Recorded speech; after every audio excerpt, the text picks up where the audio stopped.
Imagine passing on the greatest rusher in NFL history. At the 1990 draft, 16 teams did exactly that until the Cowboys turned pick 17 into a dynasty. But it's not just Emmett. Slot 17 is a rare gold mine for first ballot Hall of Famers and one of the most famous specialists to ever play. From the trench warfare of Gene Upshaw and Steve Hutchinson to the legendary leg of Sea Bass himself, we're breaking down the lore of the 17th overall pick with our guest Ed Cleese. You're in the Pig Pen. Pigskin Dispatch Podcast is up next for the Football Fix. Ed, welcome back to the Pig Pen. Hello, Darin. How are you today? I am doing super. I'm fired up for the draft coming up. I mean, the NFL blood is boiling and can't wait to see who my team picks and who goes in the top 5. But today we're going to focus on the history of the 17th pick in the NFL draft.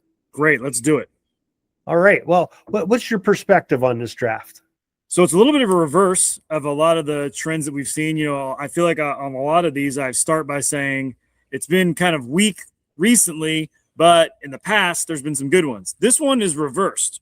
Okay. The history of this pick going back to 1980 for, let's say, the first, say, 30 years since 1980, up and through maybe like 2010, 2015, was not very strong. But recently, we've had some really heavy hitters, and they hit heavy enough to probably, you might be surprised of where I have them. And one of my last cuts, by the way, was Dexter Lawrence, who's a current player. He almost made the top 5. So that's another guy from recent times. Only one quarterback has been taken in this slot, and that would be Josh Freeman in 2009. He started okay, looked kind of promising, and fizzled quickly. So nothing really there.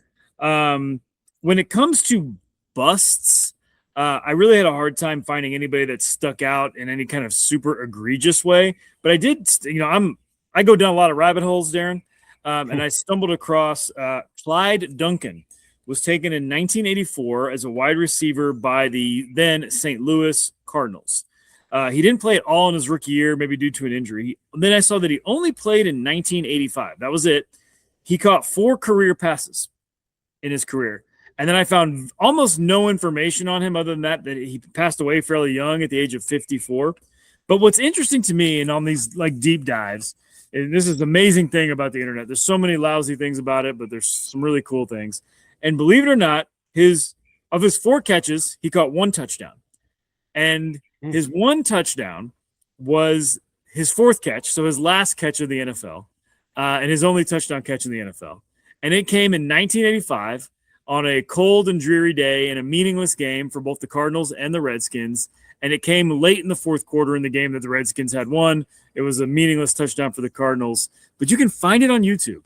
It's right there. Like that play is on YouTube. And I was kind of like watching it and thinking, man, it just shows you how like fleeting things can be. Like in that moment, that guy right there, just caught a touchdown in the NFL. He was a 1st-round pick, and then he's gone. He never steps foot on a football field again, and it's over. And so you get this one little moment on a meaningless play on a cold, dreary day, and Clyde Duncan. A name I never heard of and did some research on. I thought it was kind of interesting because I think there's probably a number of Clyde Duncans out there. Yeah, that's a kind of a unique name, but also unique. It goes down in history of 25% of his NFL catches were for touchdowns. So there you go. Good for him. Yes, and it's kind of, if you go back and watch the play, it was a heck of a play by Neil Lomax, the quarterback. He was under a ton of pressure. Makes a really nice play to old Clyde there. But we get some honorable mentions, people that had really nice careers.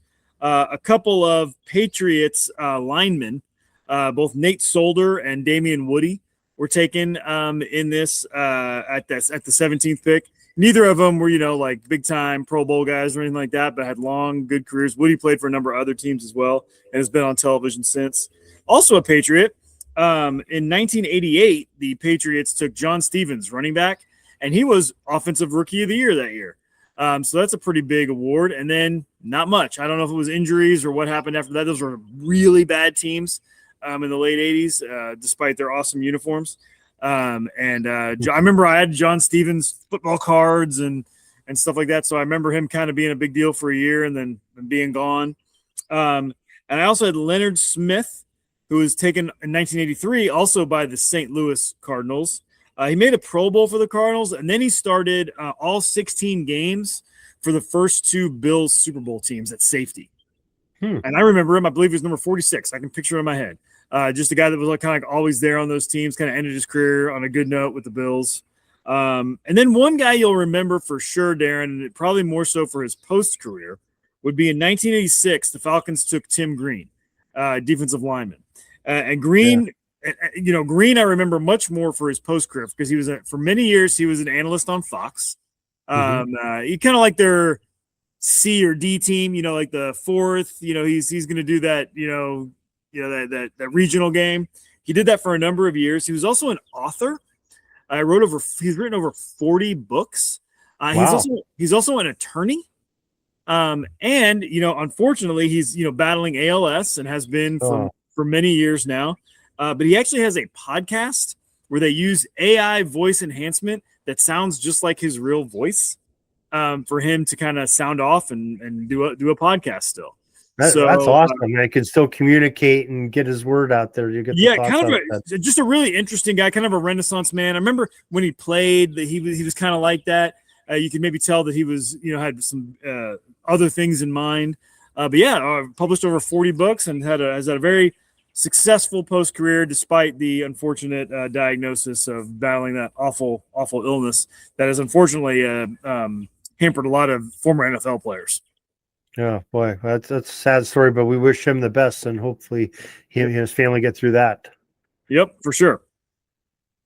All right, so are you ready to give us our top five? Yes, the top five was tough because I had a hard time on the top two are easy, very easy, but the back end was difficult. And I just decided to do something a little different with it. Okay, well, I'm anxious to hear. Well, so number five, I've got Mike Iupati. He was an offensive guard taken by the 49ers in 2010. Made 4 Pro Bowls, 2 All-Pros, one first team.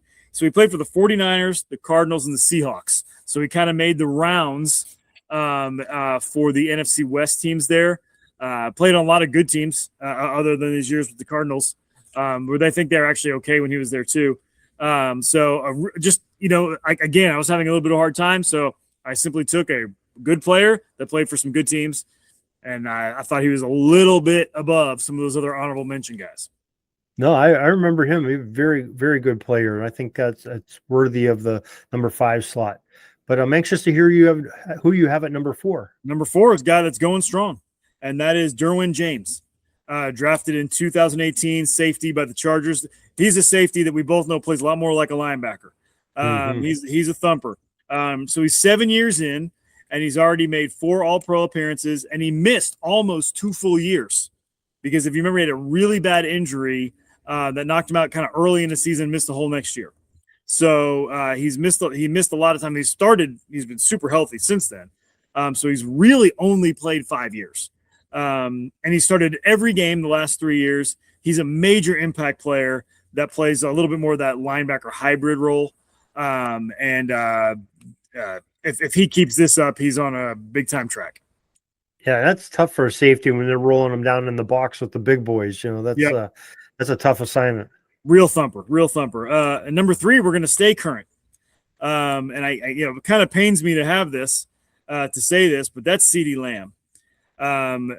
Drafted in 2020. Man, these numbers are eye-popping, Darin. So 5 straight 1,000-yard seasons. He had an insane 2023 with 135 catches, over 1,700 yards and 12 touchdowns. He's had 100-plus catches 3 years in a row. And he's actually battled a few injuries, so he's missed some games, and he's still super productive. And, mixed in there was a couple of Dak injuries that really kind of stunted their offense. He's a super producer. He plays, inside and out. He's deep. He's short. He's a fourth down. He does it all. So he's played 6 years right now, Darin. If you double his numbers to a dozen years in the league, he's going to the Hall of Fame. If he does this for 6 more years, he's a gold jacket guy. I mean, think about the first 5 years. He didn't really have a running mate that would draw coverage off him until this past year. Yeah, he's just a stud. He's a thorn in your side, as I can attest. But also a Sooner, so that's good. Okay, we'll give him that. You give him a little bit of credit there. I think he's an awesome player. I'd take him on my team any day. Yes, sir. Number 2 is a guy that is in the Hall of Fame, and that is offensive guard Steve Hutchison, drafted in 2001 by the Seahawks. 7 straight All-Pros, 5 of those first team, all-decade team of the 2000s. And, I couldn't quite remember, and I did a little research. I was like, why did he switch to the Vikings? Like, how did the Seahawks let him go to Minnesota? I didn't really remember that. And what it was, Darin, it was a poison pill provision, and how he wound up in Minnesota. So I won't bore you with all the details on it, but basically the Vikings were able to he was like transition tagged by the Seattle, and the Vikings were able to work his contract in a way that essentially made it impossible for the Seahawks to match the contract, which they were probably going to do. And then the Seahawks turned around and did this. Nate Burleson was a free agent that year, and they put a poison pill to do it right back to the Vikings. Same thing. So the league has changed the rules on that. Now you cannot put poison pill provisions into contracts of guys that are like transitioned or like franchise tagged. Or I guess if you're franchise tagged, you can't leave it all. But if you're transition tagged, you can't do it. So they've eliminated that. 7 years in a row, didn't miss a game. Got a little banged up at the end, and kind of, I think, finished out in Tennessee. But pretty easy. I don't think I'd rank him up there with Randall McDaniel, who we talked about recently, who was number 1 on our list. But certainly a worthy Hall of Fame guy who had a dominant decade. Yeah, he very good blocker and protector. So that's a part of the Seahawks success. And we talked about Sean Alexander not too many episodes ago, and big time blocker for him and some of the Seahawks success. Yes, sir. All right. Well, I think there's no doubt who you have at number 1, and this will probably break your heart a little bit too, talking about. You know what? It's funny when it comes to this guy. I can't believe this, Darin, but I have found myself over the years defending him, actually, because even though it's a guy that we're all going to agree is number 1 here and is an all-time great, I actually think that somehow he's still a little underrated historically, and that is Emmitt Smith. Drafted in 1990, of course, by the Cowboys. I think there is a narrative out there about Emmett from a lot of people, both fans and media. Yes, Emmett was great, should have been in the Hall of Fame, obviously his numbers, but he played behind a dominant offensive line. He played with Irvin and Aikman. That team was unbelievable. Anybody could have run behind that line. And while there is some truth to that, Darin, I don't get too heavy into punishing great players for playing with other great players. I don't look at Jerry Rice and say, yeah, well, if he didn't have Joe Montana or vice versa. And Emmett, there's so much about Emmett that I love.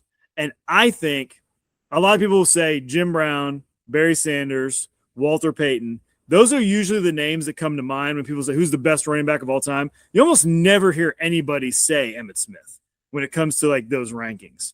But but don't you think part of that maybe because he played in the same era as Barry Sanders and part of Walter Payton's career?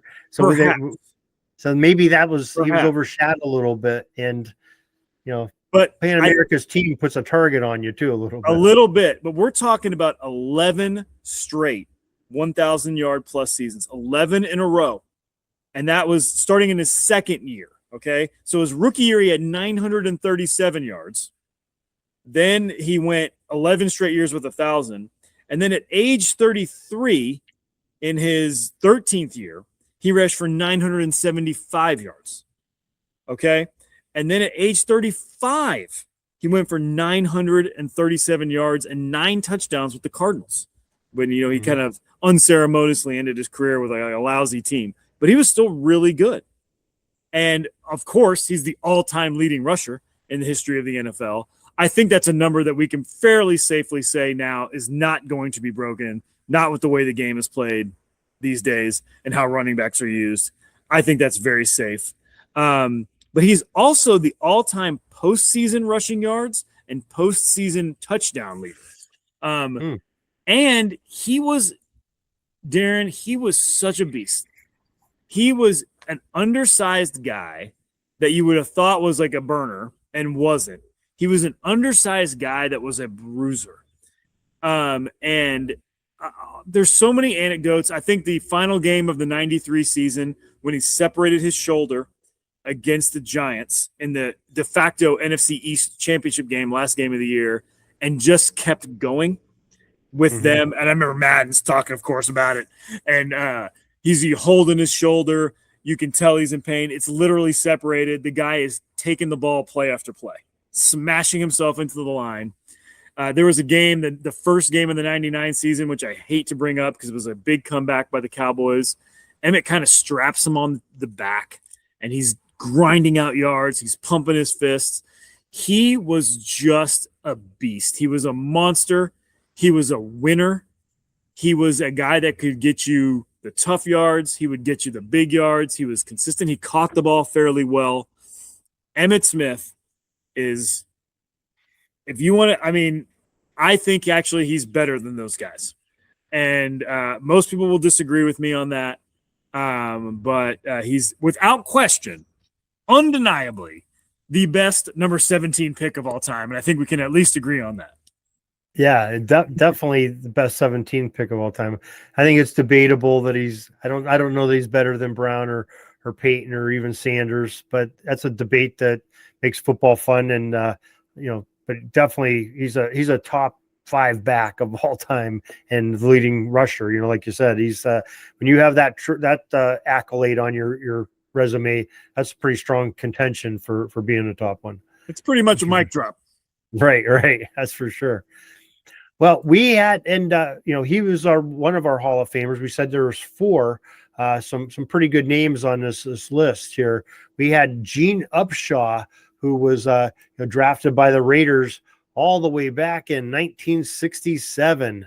That was an NFL draft too. The Raiders were in the NFL at that point in time, and so played under John Madden, ended up being the head of the NFLPA for a while, did some good things there, got the players some good rights. And I think that's part of what, made this free agency so fervent, is a lot of the hard work that Gene Upshaw did. Sadly, yeah, right. Sadly, he passed a few, probably over a decade now, but that was kind of a sad day when he passed away. We also had Mel Renfro, drafted by Dallas in 1964, Hall of Fame defensive back, great player there, many big plays, ball hawking, hard hitter in the defensive backfield. And I wanted to talk about, I'm sorry, that was you talked about the first 2. You talked Emmitt Smith and Steve Hutchinson. Those are 4.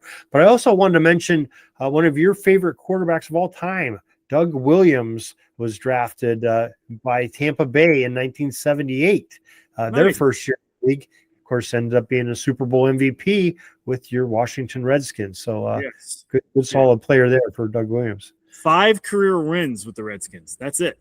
5. Really? One was a Super Bowl. Well, regular season. And then he was 3-0 in the playoffs. No kidding. So 8 career wins total. Yeah. Yeah. Huh. Talk about making them count. Yeah, that's for sure. But I can remember what a horrific way to start your career and have they lose 29 straight games under John McKay. No, I think he was after.